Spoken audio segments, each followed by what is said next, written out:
आजर recipe आम Odia authentic recipe मध्य गोटे क्षीर चितौ। तो क्षीर चितौ बेले बेले आमर टाण हो जाए परफेक्टली माने क्षीर रे जिते आम भिजेकी रखू तो टिके नरम हुए बेले बेले माने भितर को क्षीरटा भल कि सोक करे पिठा आउ टाण लगी था खावाई। तो आज आसतु एकदम सिंपल भाव में बहुत ही सहज भाव में आज प्रस्तुत करवा एकदम नरम कलिया एकदम रसमलाई भली क्षीर चितौर प्रस्तुति प्रणाली। नमस्कार मु प्रीति मो चैनल प्रीतिस रेसिपीज को आपण मानक अनेक अनेक स्वागत। तो जो मैंने भी चैनल नुआ अच्छा प्लीज जल्दी जल्दी गोटे सब्सक्राइब कर दिंतु और रेसिपी को लास्ट पर्यंत देखा अनुरोध रहा। तो ये रेसिपी मु प्रथम ये अरुआ चाउल नहीं 1.5 कप अरुआ चाउल ये 8 ରୁ 9 घंटा पर्यंत भल भाव में बतुरी देती। सहित ये नहीं गोटे छोट साइज नड़िया फाड़े नड़िया कोरेकी मुझे कोरेकी नवा द्वारा नड़ियाटा ग्राइंडिंग कला बेले बढ़िया कि चिकन की बाटी हो जाए सुविधा हुए ग्राइंडिंग हबारे।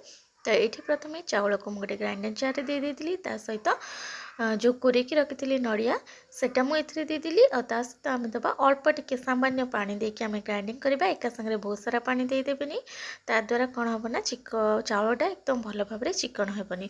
अल्प अल्प पानी देके आप ग्राइंडिंग कले चाउलटा भल भाव में चिकन होगी बाटी हम। तो ये देखिपे आमर माने जो चितौ जो पिठौटा बैटरटा एकदम रेडी हो गला ताको आम गोटे जगह बाहर कर नबा गोटे चामच साइज मु भल भाव में गोले नेली। तो बैटर पिठौर कंसिस्टेंसी आप देखिपे बेसी पानिया ना कि बेसी बहलिया भी नहीं। तापर ये मु ऐड कर नौची स्वाद अनुसार लुण तापर लुण देला परे पुणी थे भल भाव में आपको गोले दबा।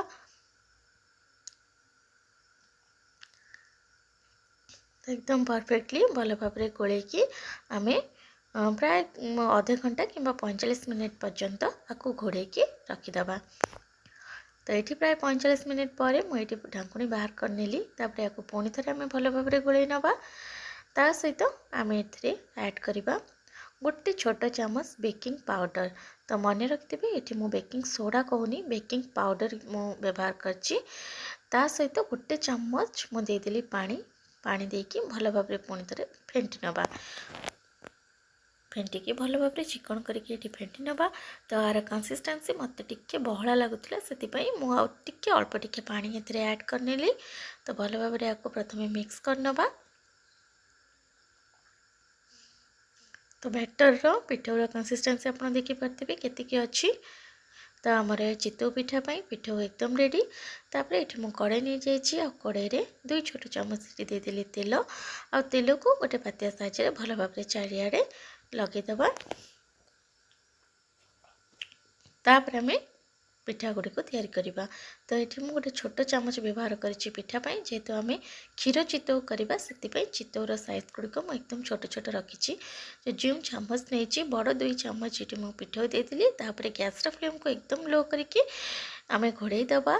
तापर पानी को अल्प अल्प टिके पानी हाथ होइके चारिकड़े टिके पानी देदेबा जहाँद्वारा कि पिठाटी आमर भल भाव में सीझीज। तापर प्राय 3 मिनिट पर मुझे बाहर कर सब पिठा गुड़ी को लो फ्लेम रे ही आम बनइबा। तो ये देखिपे पिठाटा केते सुंदर भल भाव में ऊपर टिके फुली जाइए। तापर या आम बाहर कर नबा। तो यही सेम प्रोसेस रे आम सब पिठा गुड़ी को गढ़ी रेडी कर नबा।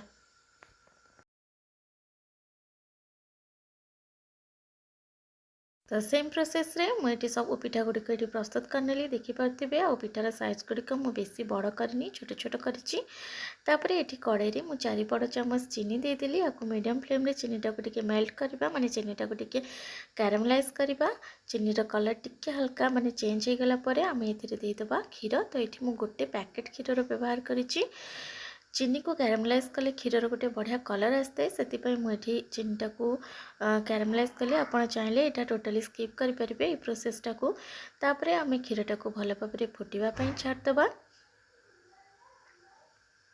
क्षीर भल भाव में फुटिकी टिके गाढ़ा हो सारापर आम माने सर ऊपर पड़गला टिके भल भाव में गोल दूसरा मझे मझे आ क्षीरटा फुटिकी टिके तार माने भल भाव में फुटी सारापर आम ये देदेबा चीनी आ सहित 2टा गुजराती मुझे चीनीटा आपण हिसाब से कम बेसी करेंगे तार कौन परफेक्ट माप मुझे कहीपरूनी जी मीठा आपको दरकार से हिसाब से आप चीनी देवे। ता सहित फ्लेवर पर 2टा गुजराती मु बस टिके चोपाटा छड़ेकी दे देती। तापर ये देखिपे क्षीर कंसिस्टेंसी माने क्षीरटा टिके नाकू बहलिया होगला अल्प टिके फुटीगला। तापर ये स्टेज रे हमें कौन करवा गैस फ्लेम को ऑफ करके क्षीरटा को आम बाहर कर नवा। तापर यार जो पूरा एकदम गरम बांफटा टिके बाहर जावाई दबा।